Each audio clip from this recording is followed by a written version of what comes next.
when I have memories of my home in Kashmir, are those real? It doesn't matter, like it was precious to me. This is the impression I've carried forward. So it kind of doesn't matter if it was real or not. It still evokes something in the listener, right? So the title itself, when people hear it, are like, oh my gosh, that's like a beautiful, weird punch to the face. This is Taste. I'm your host, Matt Rodbard. Priyanka Mattoo is the author of Bird Milk and Mosquito Bones, an absolutely wonderful memoir about food and place and how moving around the world inspired volumes and volumes of stories. I so loved having Priyanka into the studio, and we covered some serious ground. We discussed her upbringing in the UK, Saudi Arabia, and Ann Arbor, Michigan, and her journey to Hollywood, where she worked as a talent agent and studio executive. We talk about food on TV. The bear comes up naturally. We also discuss what excites her in television today. It was so great having Priyanka into the studio. She's one of my favorites in food writing and food media, and I hope you enjoy this conversation.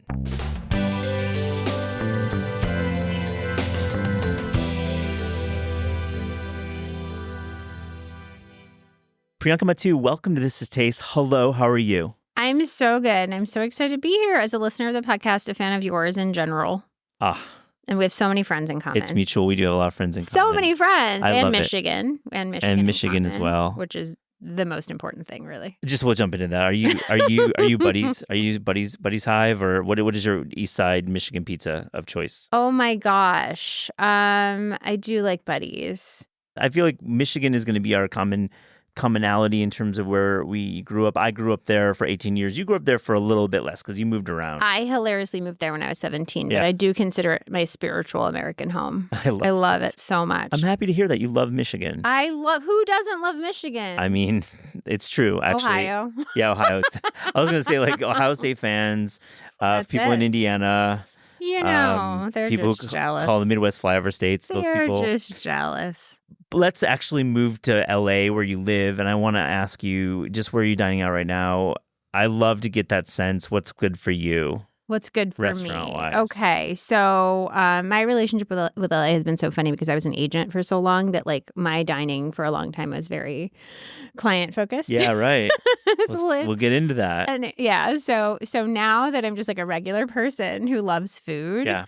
I mostly cook my meals, but when we do go out, it's very like good vibes, family friendly, not in like a cheesy way, but like a diner or like an awesome family owned like Peruvian restaurant, or we're just really looking for places that feel really neighborhoody. I love that. And we'll talk about the piece you wrote for Taste, which kind of tackles the idea of what a good restaurant is, what a best restaurant is. We'll get to that. But when you're in New York, when you're here coming to do press for your book, where are you dining out? I like to start here. Let's start here. Oh, you know what's funny? It's because when I come here, we're with so much family that it's like a funny assortment of things, because there's always like a Zabar's order, obviously, shows up. My I married a nice Jewish man from here. And so there are the touchstones, right? A Russ and Daughters run, a Zabar's. I always want to go to like a really good Indian restaurant. There's so many good Indian restaurants here. And last time we went to Sema, we went to, cool. We've done those. Ask you about any of those. We've done them. Don't you worry. I do have a reservation at Bungalow. Oh. Which I'm very curious about. I was just talking to a chef, an Indian chef, about that place. What a like celebrity chef. I know. Which is not usually my thing, but I got to support my country people. So have you been into Masala Wala and Sons in Park Slope? I haven't, but I hear it's That's really the one good. out of Unapologetic. That's the one that I really connect with, but they're all quite good. Okay, great. I'm excited to try them all. You know what? But they're all great. So let me ask you. Let's go to your agent life. I think that'd be a fun part to like talk about and we'll get to, of course, your new book, your collection of stories about moving and traveling throughout the world, not having a home and finding a home is beautiful writing, and we'll talk about the piece you wrote for Taste as well. But as an agent working in Hollywood, I want to get a sense of like the client, relationship, agent relationship, and how does food work into that, either when you're trying to court a client to sign them, or if you are celebrating. You worked at UTA, you worked at WME, you worked at some of the big acronyms. So what's that all about? Yeah, there are various tiers. Wait, in like your handbook, there's like tiers? No, there's like TIERS of restaurants because there is a place you would take someone to sign them, like a fancier kind of. I have had many meals at Spago. I was a Spago. I love it. I think it's a real experience. I mean, you go there, Wolfgang comes out almost every time. Oh, I don't think I've ever missed Well, you're him. tagged in the resi because where you made the reservation. Your assistant did. But also, what about that salmon pizza? It's so good. Fucking good, the man. lunch is amazing. It's So a scene. It's a vibe. And it is, but you take, especially since I worked with comedy clients who tend to be like skeptical, cerebral people, it's like, it's all with a wink. It's like, isn't this silly? Isn't this fun? Yeah. And now this is like accessible to you. Like you get to enjoy the fruits of your labor at this like silly restaurant that someone else is paying for. So there is a little bit of like, it's celebratory in that way. Yeah, but it's like self-aware too, Yes. as you're mentioning. It's a wink there because like if it's like maybe a film actor that might actually expect to go to Spago, if it's Kumail who you worked with and you're trying to sign him or work on a project, it's like, what? We're at Spago. Yeah. And then the jokes just happen. 100%. It feels very silly when people are just starting out. But then the funny thing is it flips because once people get super famous, you don't go to Spago. You go to like a diner. Right. You go to like Actors Deli or like someplace where they won't get recognized or someplace that feels more sort of like quiet and authentic and neighborhoody. So that switches. Like the glitzy restaurants fall to the wayside. What about celebrating like an offer, celebrating box office success, where there's real... maybe your T&E account can take an extra zero just for that client. Where would you go? Well, I was so picky. And I have to say that my favorite special occasion restaurant, and I don't usually give away my faves because you know how it is. My favorite special occasion restaurant for many, many years in LA has been Jar. I love Jar. I think it's a wonderful, wonderful environment they've created. Everyone who works there is so welcoming and warm, and the chefs are so friendly and always, so hands-on. And the menu has been basically the same for 20 years. The specials are great. It's quiet enough that you can hear each other. It feels like a grown-up special occasion I've never been to Jar. I know about Jar from our peers in podcasting. The How Long Gone boys have gone up and down on Jar. Mark Maron has talked about Jar. I gotta go. It seems to be like a bit of a hang. Is it an acronym? No. JAR? It's just truly just Jar. It's just Jar, and it's been the same for I love it. 25 years or however long it's been. What about like new places in LA that right now? Have you been to Funky Mother Wolf and done some stuff there? Oh my gosh, your silence is deafening here, Priyanka. Your silence is deafening. You know what? I am weirdly picky about Italian food because I majored in Italian. I spent a lot of time there. I cooked in Italy. I have a real strong feeling of how I want my Italian food to be. And my relationship to Italian food is that it's incredibly accessible. Yeah, of course. Easy to make with like shelf-stable ingredients. Yeah. That's what was born out of post-war Italy. And fresh, whatever you have fresh on hand and whatever you have in the pantry is what goes into your meals. So that is a version of Italian food that I really enjoy. And I appreciate that there are a lot of high-end Italian restaurants. I really love Angelini for Italian food. Angelini Osteria is my favorite. Terrific place. Yeah. Other than that, I don't really go looking for... Yeah, the glitzy places. No, you don't need the 78 bolognese bowl. No, and I have an aversion to places that people not because of quality, but just I generally don't. I'm not going to elbow my way into a restaurant. Yeah, that's true. You don't wait in line. Yeah, even if I could probably get a reservation through a friend, that seems like, you know what, if you guys are going to compete to get into this restaurant, like go for it. Go for it. There's plenty to go around and what a beautiful town you live in for food. Yeah. Let me ask you, was there like an actor or director you just really, really enjoyed dining out with who was not just great conversation, but had like a real great sense of food? Because you in your book, you write your it's not a food memoir, it's like your own memoir, but there's so much great food in it. Thanks. Yeah, the foundation is definitely food. And when I sold it, it was a series of essays about food, and it turned into more than that. So the baseline is always going to be food. That's so funny. No, I can't say that I dined with a lot of actors. I can't say that any of them were necessarily like obsessed with food, but I will say that the best company, I mean, I worked with Jack Black for a long time. You guys ran a production company together and you made like a lot of films together. Yeah, we did a lot of stuff together. We worked very close. I was first his agent's assistant. Then I was an agent on his team. And then I was his producing partner. So I had a 12-year career with Jack, like right next to him, which was so fortunate because he's one of the best people alive. And he likes to go to he's from LA. So we would go to a little diner or coffee shop, like something like that. Or if we wanted Tiki tea. He's like a tiki tea guy. We used to go get a salad at the Polo Lounge sometimes. Oh, that's cool. Yeah, the chopped salad at the Polo Lounge was fun. But yeah, he's very low key. But I will say, other than Jack, who is too easy for me to get excited about, the best company, I have to tell you, Jason Schwartzman. Yeah. The greatest guy. Yeah. The loveliest conversationalist. So much fun to hang out with. So funny. Also an LA native. I think he was comfortable probably in his backyard, But exactly. But I looked forward to and really enjoyed every time I got to hear that. We need more Jason Schwartzman in our life. Right? Let's go, Jason. Let's get. I mean, I'm sure he has projects. He has so many. Yeah. I mean, he works all the time and he works on beautiful stuff. And I don't think he feels this sort of desperation to constantly be in the eye of the storm, which is a wonderful thing. We're going to get your take on The Bear, and we're actually recording this on the day of release, which is interesting. And I've been reading reviews online. They've been mixed. It's interesting. Really? Yeah, and that's obviously going to happen with season 3. Yes. Obvious. You can't avoid it. Expectations are so high. You can't not have mixed reviews. I feel like I just can't wait for it. But I want to talk about bird milk and mosquito bones. And let me ask you first off, this is a powerful Kashmiri phrase.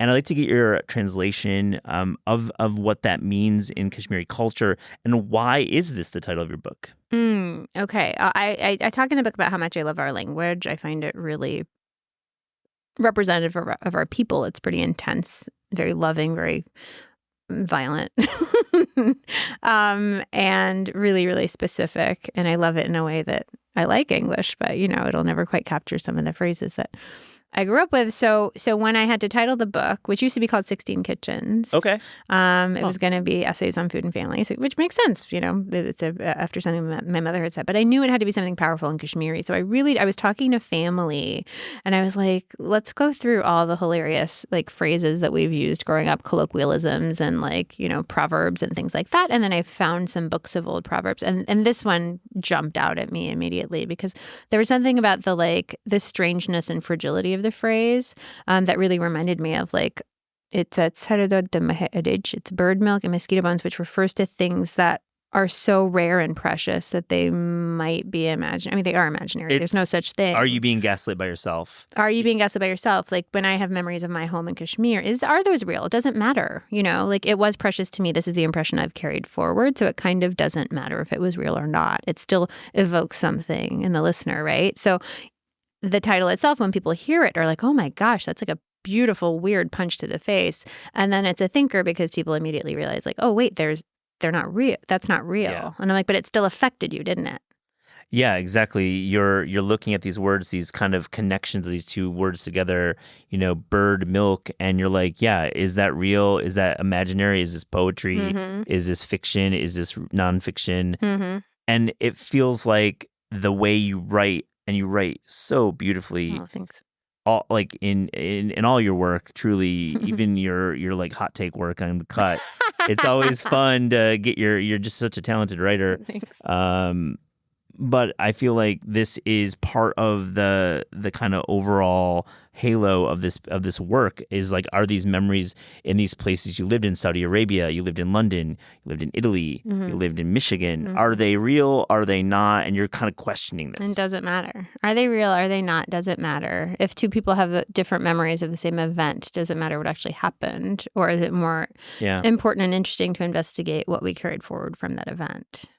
I want to ask you about this kind of idea and this beautiful turn of phrase. You write about finding America odd and how you can drive 3 days across our country and where we speak the same language and we, quote, are raised on the same 80s TV, but you go one town next to each other and they're arguing, is it wet rub or dry rub barbecue is the best. So capture America beautifully about that. our culture. Yeah. And I want to ask you about American food. How is that such a rich text for you? It's fascinating to me because as an outsider, you get here and you think it's all just burgers. Yeah. I remember being in Italy and seeing all these travel pamphlets for every country. And France had the Eiffel Tower, and Germany had like whatever the hell, and then it said USA and it had a burger. It's so funny. And there's so much more than that because we benefit obviously from, like, I hate to say melting pot, but we benefit from having access to all the world's cultures here and all the world's cuisines, which is so incredible. And what we're seeing in this generation of just like people plucking at, free will from here and there, the number of like high quality spices and mixes that are available to us, like that's incredible. That to me is American cuisine, like taking the chances. Because I also come from a culture where like Kashmiri food doesn't change. I mean, there's like a couple of chefs trying to do things with it, but we take comfort in the reliability of the thing because it's what we have left of our homeland. You must not I know what things should taste like, and I make them taste like that. There is no veering. There is no.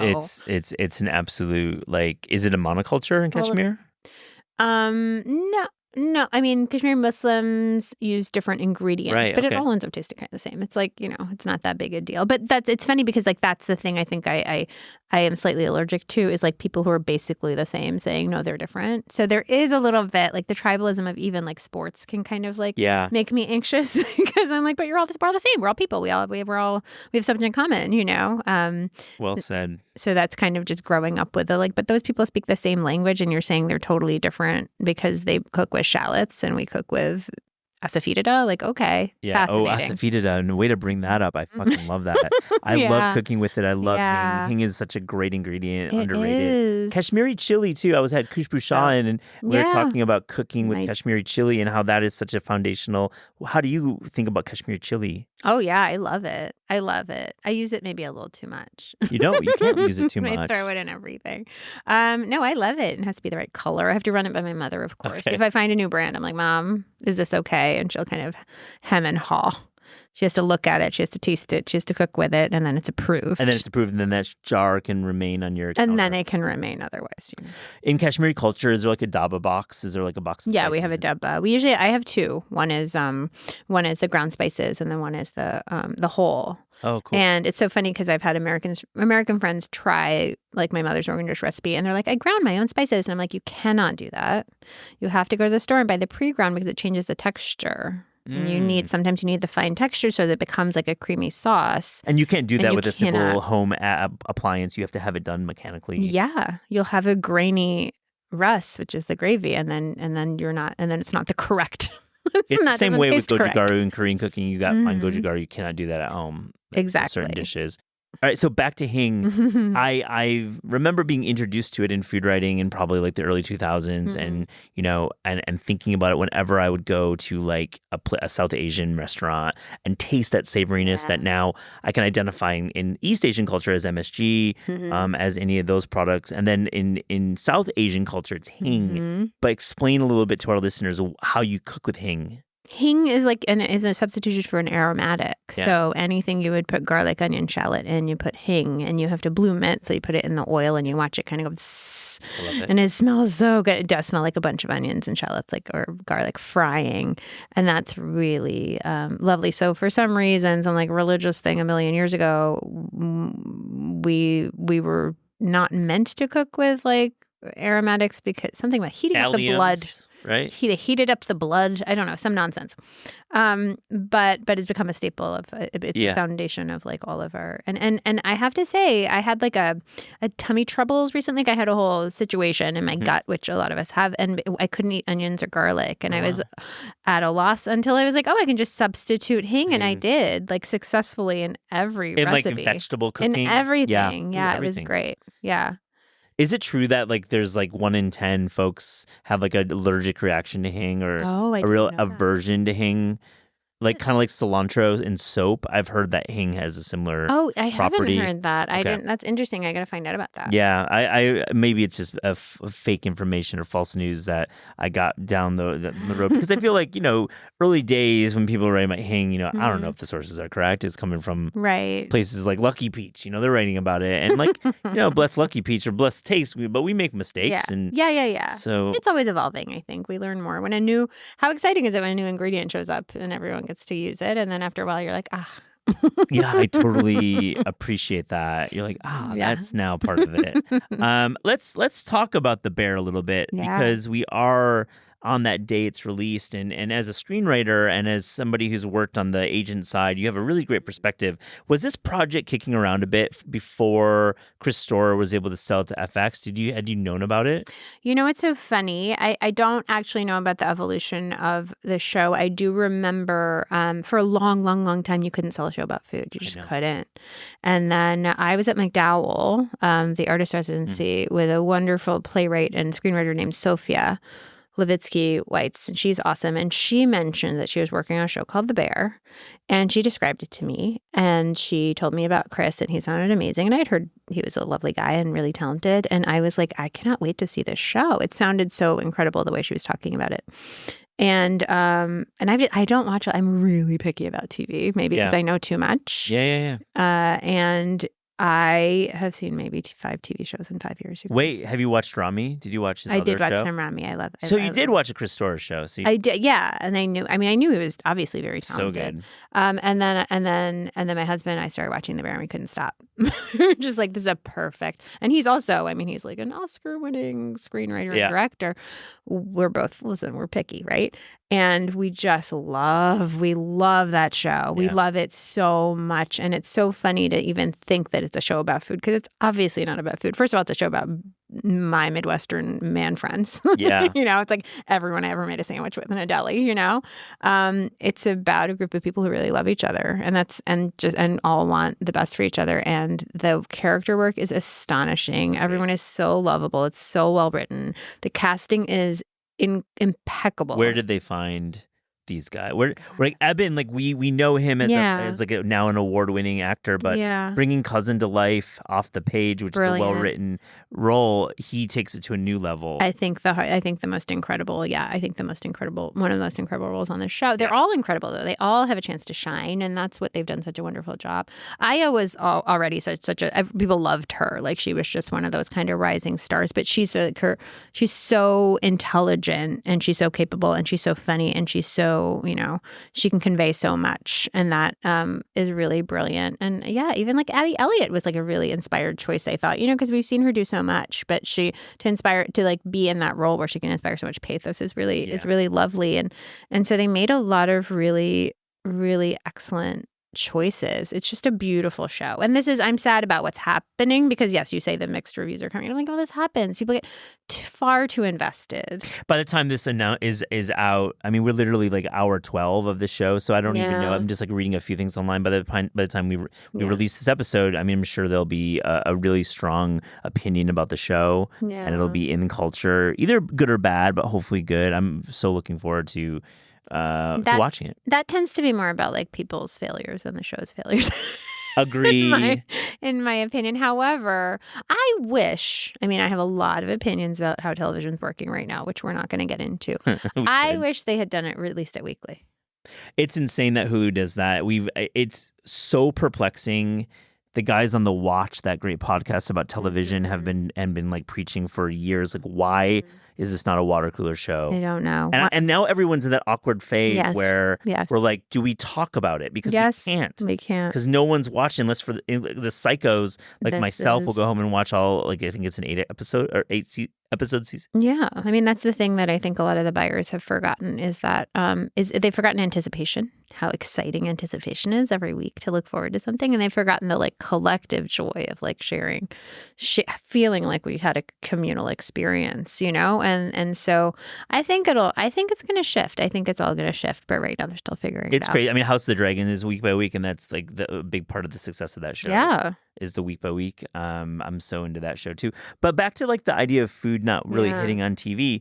Like it's true. There was a lot of bad projects, but clearly really smart people writing screenplays and writing seasons and creating worlds that understood food. But why was it just not happening? Can you speculate why good food TV was not being made for about a decade?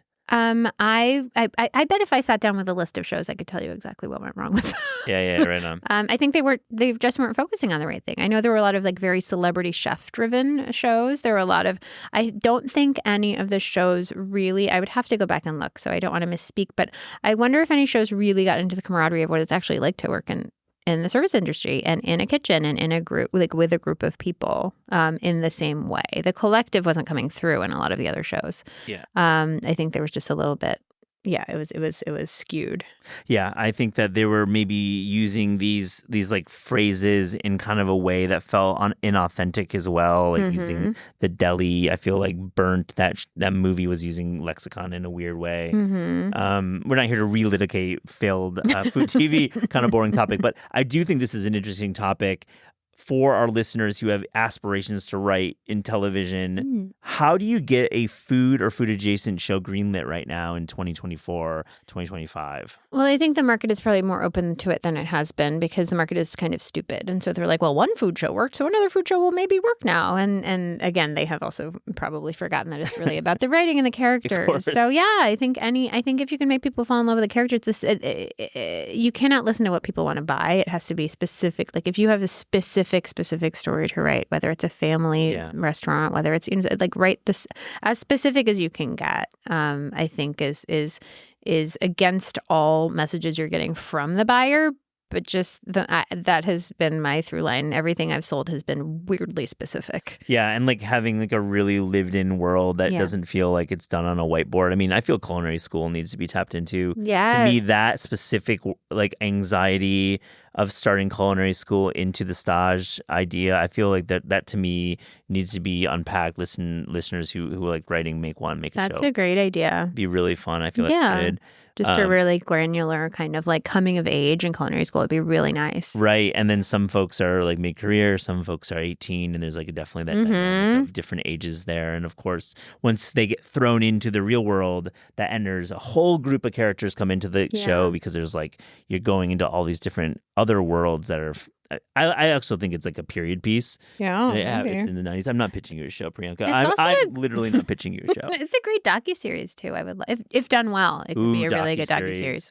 I feel like the bottom fell out of docuseries and food. I mean, I feel like CNN canceled literally everything. I know. What's the future there? Because we love these shows. Whenever you're on a plane, if you're like looking at the screen, you want to see literally everyone is watching a food show on a plane. Shouldn't like guys like executives listen to this podcast? Like make some more docuseries. Yeah, there should be more. I don't know. I think we're just seeing a very, very big correction across the board. So I think right now we're just, everything's crumbling. It's all going to reset. We're going to see what sprouts come out of the rubble, you know? What are you working on? Because I know you're like definitely working on shows and you've sold shows. I mean, this book has been in the can for a while, so you probably have been working on other projects. Yes, I sold a couple of years ago, actually. I sold a detective show to CBS about a queer Indian lady who lives with her parents.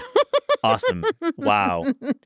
I'm telling you guys, be specific. Yeah. Be specific. So I read this like British mystery novel and she was kind of a secondary character. And I was like, I want to make her the center of a show. And so I pitched that idea to a producer I love, Jessica Rhodes, who did like Station 11 and she currently does Black Mirror. She's wonderful. And she's really good with books, which is hard to come by.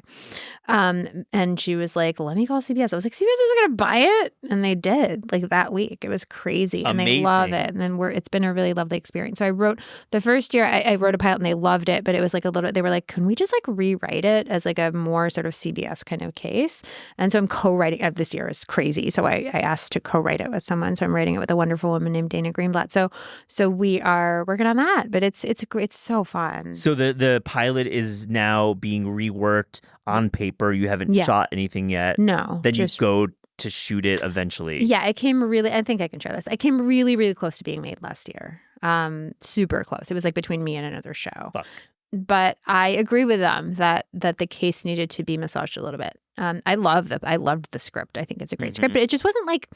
It is fun to make it like I like the idea of making it a little flashier, but keeping the same. I mean, she has this like the character in the character I've written has her parent. She's from Queens. Cool. I was wondering about that. Great. Yeah, her parents own like a grocery store. Family business. And she's like a lady detective.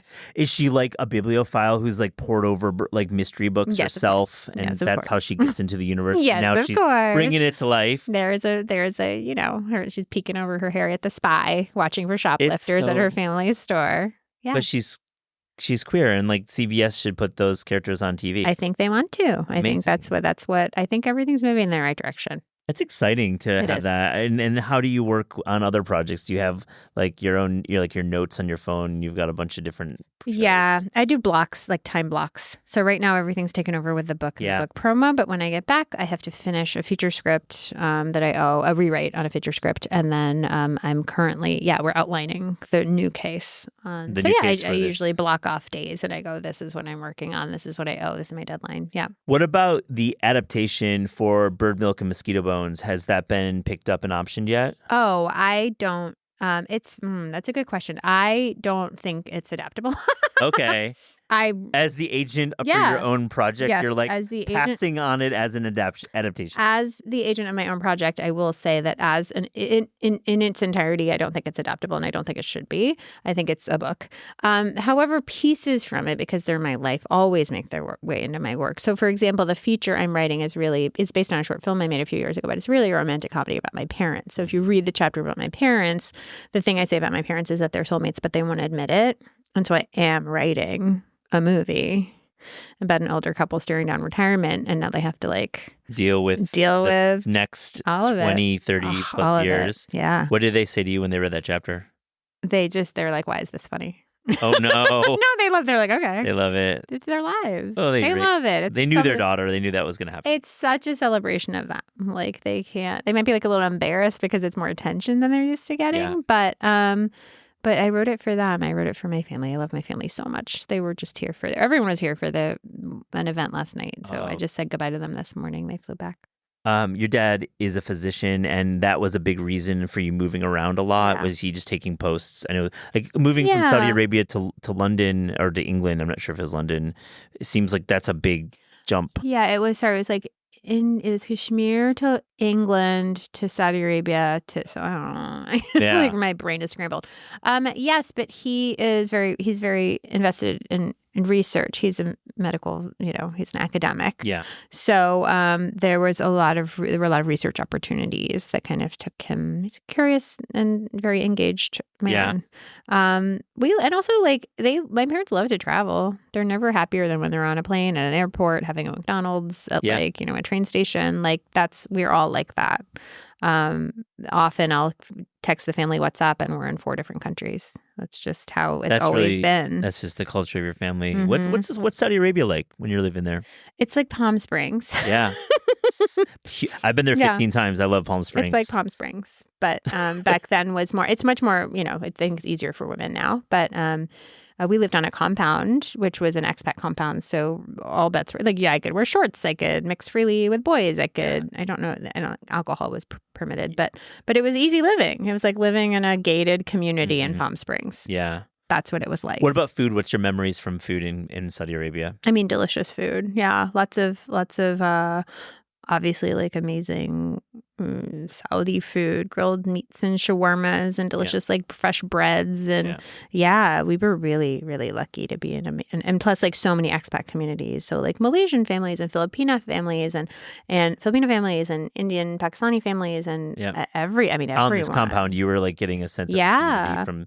Yeah, because it was very dinner party culture, so like not in a fancy way, but like we entertained at each other's houses, and it would be like a family hang with like whoever, either a potluck or whoever was cooking. So we get to kind of taste. That's a great memory to have, like, all these different friends from different backgrounds come together as a potluck.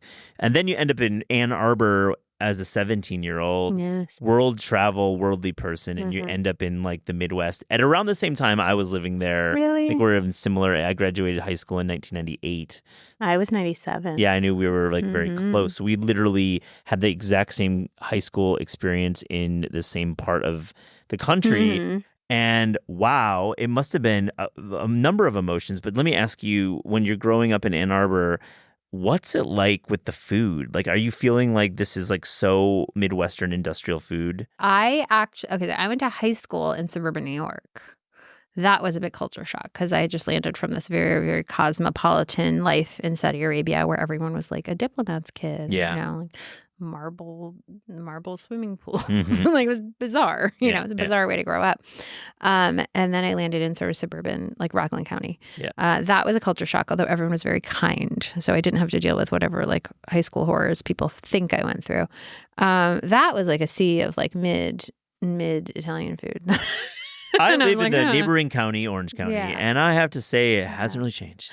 Yeah, so that was a landscape that I was not used to. Once I got to Ann Arbor, I mean, gosh, I loved it. It's such a friendly town. It's such like a happy place. I met the most wonderful people. And the food was like, you know, none of us had any money, so we go to Jerusalem Garden and had our falafel, you know, and I love the Fleetwood diner. I love a diner. That's probably where my love of diners came from. Ann Arbor, of all places. Well, just Michigan. I mean, the Greek diners everywhere, and then Zingerman's is there. As like, you know, like in the 90s too, it's a really important time at Zingerman's because they're starting their mail order business.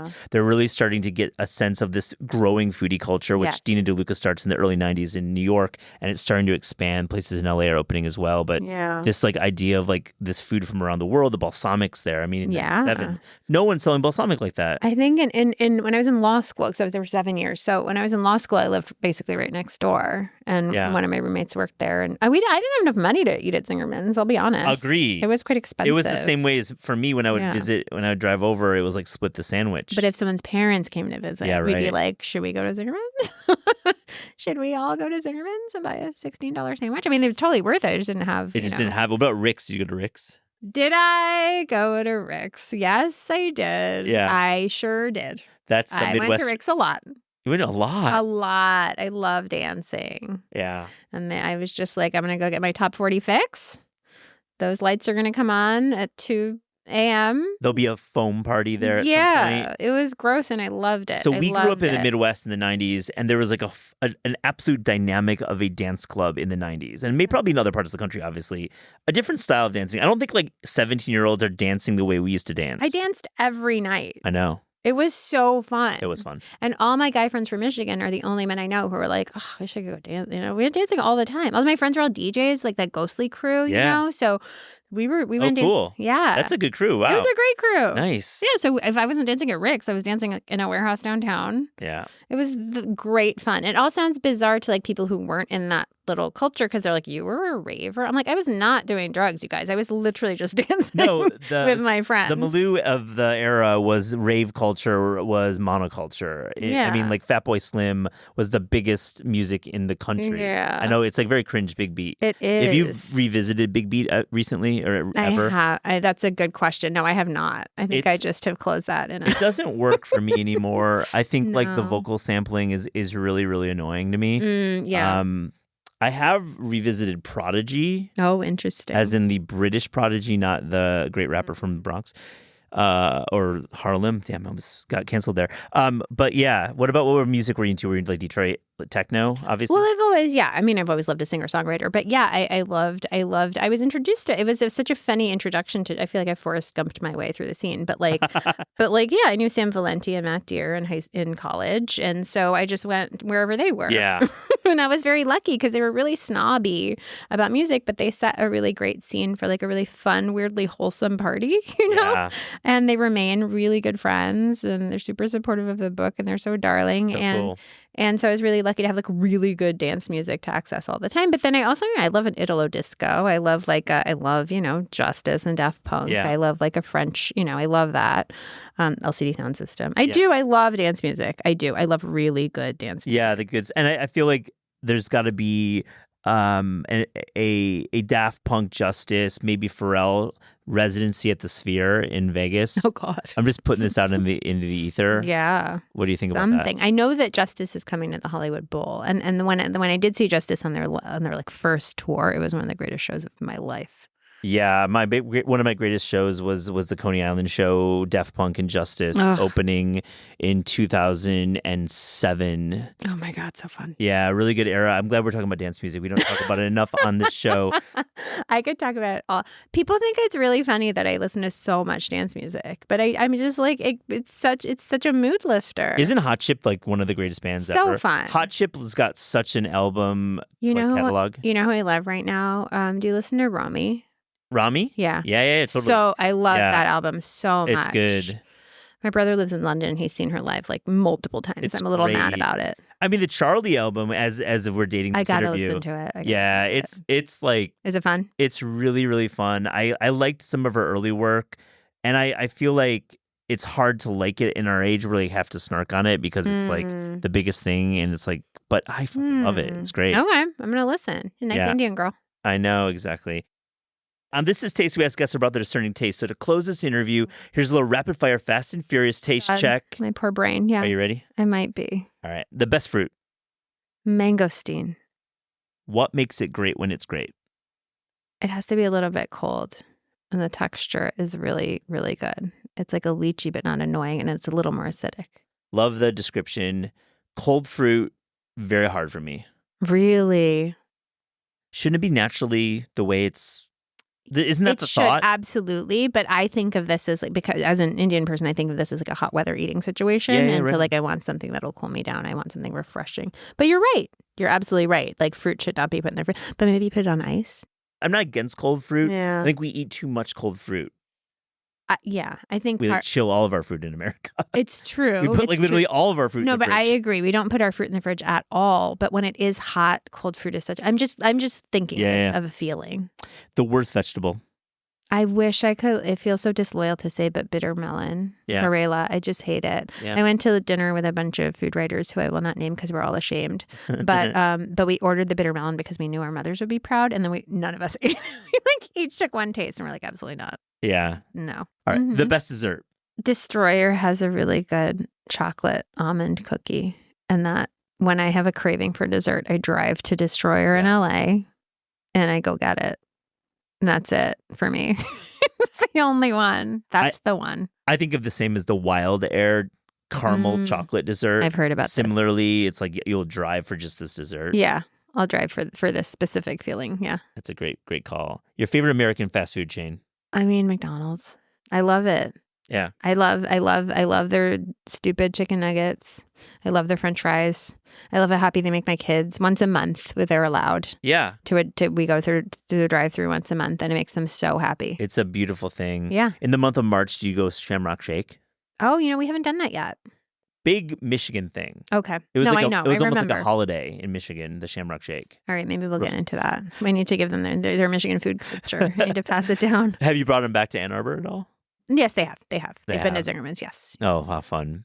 Your favorite LA restaurant right now? There's in the vein of like the neighborhood restaurants, I really like this restaurant called Lonzo's. It's a Peruvian restaurant in like nowhere, Culver City. And it's wonderful. The vibe is really nice. Cool. They have like a funny old man there playing guitar sometimes. It's really small. Yeah. It's BYOB. And that's just exactly that's like the target. Culver City doesn't have like a ton going on in restaurants, right? No, there is that great like sandwich, and there's that deli. Yeah. Do you know Jackson Market? Yeah, I do. Yeah, that place is great too. That's great. Yeah. Your favorite non-LA California restaurant right now? Paul Bar in Palm Springs. Yeah, I know. You've been, right? I have, and wow. This makes me extremely happy. Why? Because I love Paul Bar. Yeah. I think it reminds me of New York, but it's obviously not New York. Yeah. It reminds me of LA, but it's obviously not LA. It's like blacked out. It's so cool. The perfect restaurant. It's kind of that, and the crowd is obviously why we go there. Yeah. It's like so great. Yeah. Oh my God. And they just the feeling that you get there, right? And there might be a line out the door, but the feeling is very much like, grab a drink, we'll get you in, And that's like such a hospitality is called hospitality for a reason. Yeah. You know what I mean? They like will the always way you give you feel. a drink in line. The way I feel when I'm there is a feeling that I'm constantly chasing. And last time I was there, he was not actually there. Oh, no. But his friend Jay was there. And Jay and I struck up a conversation. Jay and I are now text friends because he's not on social media. But Jay's reading my book. He's doing great. But Jay Miles, who is awesome, made like all his money as like employee X at like a tech unicorn. Okay. And then moved to Palm Springs and now just kind of like manages the restaurant or manages the bar when like his buddy's out of town. And I'm just like, this is the best vibe. A favorite recent cookbook discovery? Melissa Clark has, well, first of all, her recipes on the app are just like astonishingly reliable. It doesn't even make sense. I'm like, what kind of insane mathematician brain does she have? Mm-hmm. And then they're just like made for me, a working mother, because they are delicious. And she has a one-pot cookbook. And that's always the dream. Yeah. It's like one pot food that isn't just like a slurry mess. Yeah, it's not just mush. No. Yeah, really, I think really her book good. Dinner is like one of my favorite books of all time. Really, really hurt. I mean, she's just, thank you for your service, Melissa Clark. Absolutely, Melissa Clark. A cuisine you would like to learn more about? I have one. I have both feet firmly in it, but I love, love, love Burmese food. I love it so much. It just like scratches so many itches all at the same time. And I'm not going to say we have a dearth of Burmese food in LA because maybe I just don't know about it. But there used to be like 2 restaurants. Now there's 1 that I know of. Yeah. And so I just make it at home. You get the fermented tea leaves. I do. Shipped to you, and you can just make it. Well, I get it from Jasmine Market, which is like, Great. Again, in Culver City. Yeah. Another Culver City restaurant. I don't mean to talk shit about Culver City. That was actually out of nowhere. I have nothing against Culver City. No, nobody knows anything about Culver City. But once you really start digging around, anywhere you go where there's like relatively cheap real estate, which it isn't really anymore, like you get good ethnic stuff, So like that's where the Burmese market is. Yeah. That's where the, Ruts Hawaiian is. That's where it's like the edges of this place nobody thinks about is where the good stuff is, I think. Do you go to Sawtell anymore? Is there anything good on Sawtell? It seems like it's been built up. It has been built up. It's still good. I mean, the noodles are, some good ramen. Good ramen. Yeah. But we have a Mitsuwa right near us. So if I go to an Asian market, it's that Mitsuwa. It's all that one. Yeah. Last one, your favorite sandwich? There was a sandwich. Oh, it's so sad. There was a really good sandwich during the pandemic, and I think the shop closed. Maybe someone can help me find it. But there was a store called Heroic Italian. Did you know about no, this? Heroic Italian, what a name, right? Yeah, great name. And they just delivered sandwiches during the pandemic, and they had this like sort of variation on like a traditional Italian sandwich on this like really good crusty bread, but with roasted cherry tomatoes and burrata, and then like all the meats and all the spreads. Yeah. And it was a perfect sandwich, and I miss it. And I don't know what happened to it. Come back heroic sandwich. Come back heroic sandwich. Where are you? Man. Are you available somewhere else? Would you give me the recipe? You must be. Right, Priyanka. Write her. Tell Do me. It. Where Tell are her. you? Priyanka Mattoo. This has been so much fun. Thank you so much for joining This Is Taste.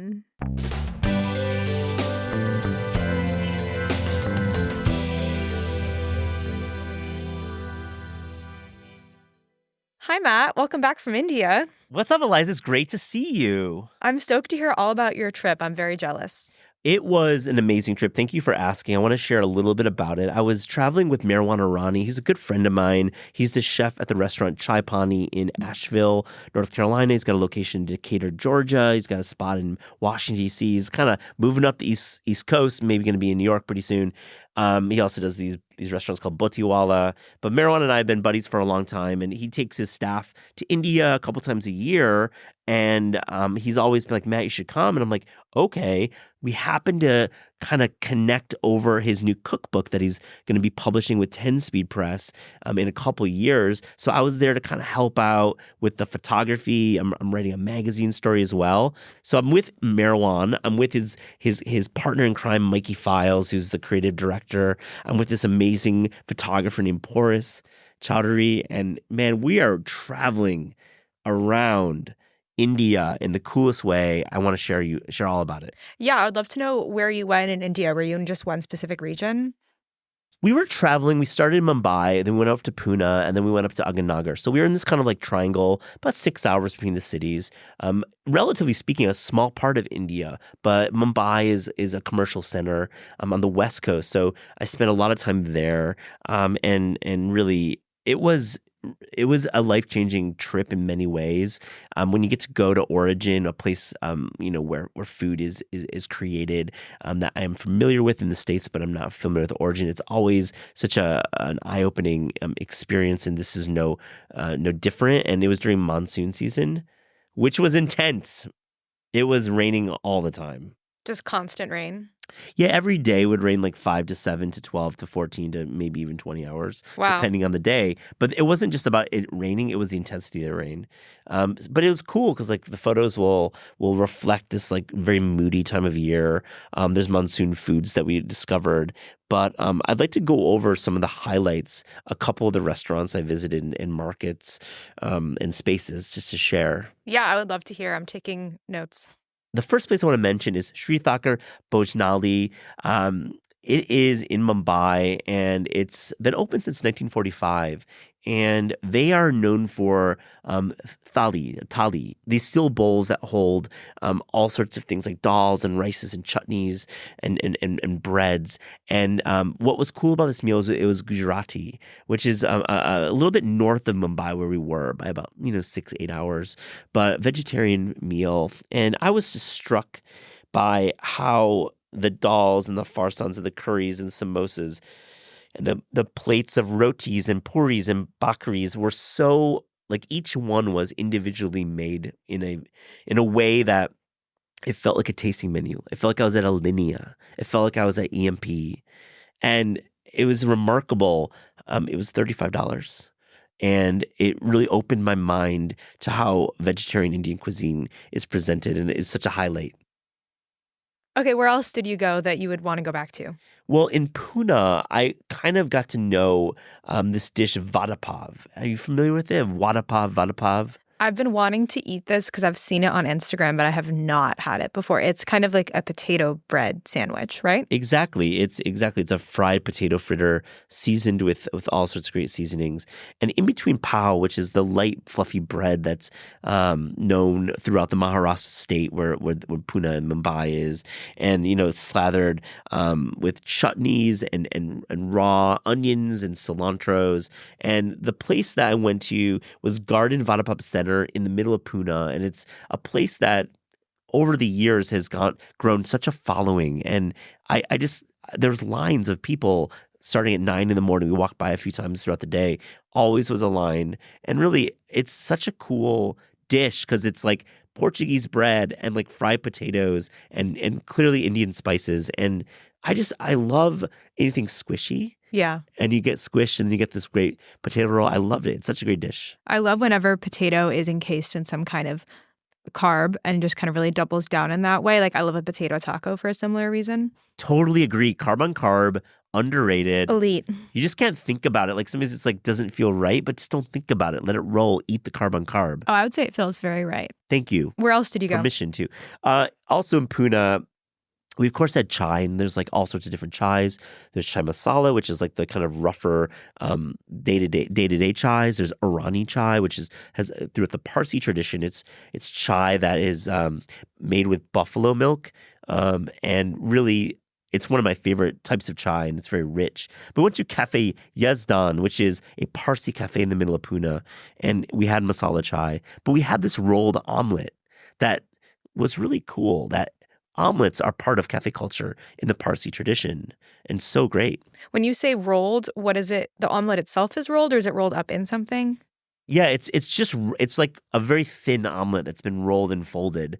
And, they use a little bit of green chili and a little bit of Kashmiri dried chili and a little bit of like salt and pepper. And it's a way like pairing omelets with chai. I never really thought of an omelet as something that would be so spiced, but like having all these chilies and having all the chai notes around it, it's like such a perfect pairing. I loved it. I can imagine that being really good. Is there anywhere else we want to shout out? Yeah, I want to call out one other place that is in Mumbai called the Parsi Dairy Farm, and it is a dessert shop, and I'll definitely be writing about this in my forthcoming profile. It's kind of changed the way I think about Indian desserts because I didn't have much experience. I've had a jalebi before, and like the jalebi there was really, really cool. It was made of yogurt curd, quite acidic and sweet, nicely balanced, not just like sugary. And that's a dish that's like deep fried dough that's blended with yogurt, and you see it's like those like little twisty, beautiful fried. And very glazed and kind of sticky and delicious. Exactly, it's very glazed. But I would say the best thing there was the buffalo yogurt lassi. So when you get water buffalo milk integrated, or yogurt integrated into a lassi, a mango lassi, it's like really cool because like I think the dairy in India hits different for sure. It's mostly buffalo, water buffalo, and goat and sheep. And I loved the way it was integrated into the food, into the culture, pun intended. And I loved this lassi because I was like wanting a lassi. I was like, man, I got to try lassi in India, and this was like the best one I've ever had. So it completed this goal of mine. Well, I'm glad you got to have it. I feel like listening to you run through these, one of the most notable things is this water buffalo dairy, which is not something I would think I've had before. So now I'm extra intrigued to go and try it. Yeah, it was such a great trip, and I can't wait to share more of it in future episodes. Marwan's going to be on the show, and we'll talk about it more then, but thanks a lot for asking. Yeah, thanks for telling me all about it. This is Taste is hosted by Eliza Abarbanel and me, Matt Rodbard. The show is produced by Shalia Harris and Pat Stango and edited by Clayton Gumbert. Theme music by Steve Rydell. Visit Taste online at tastecooking.com and make sure to subscribe to our newsletter for updates on all cool things that are happening.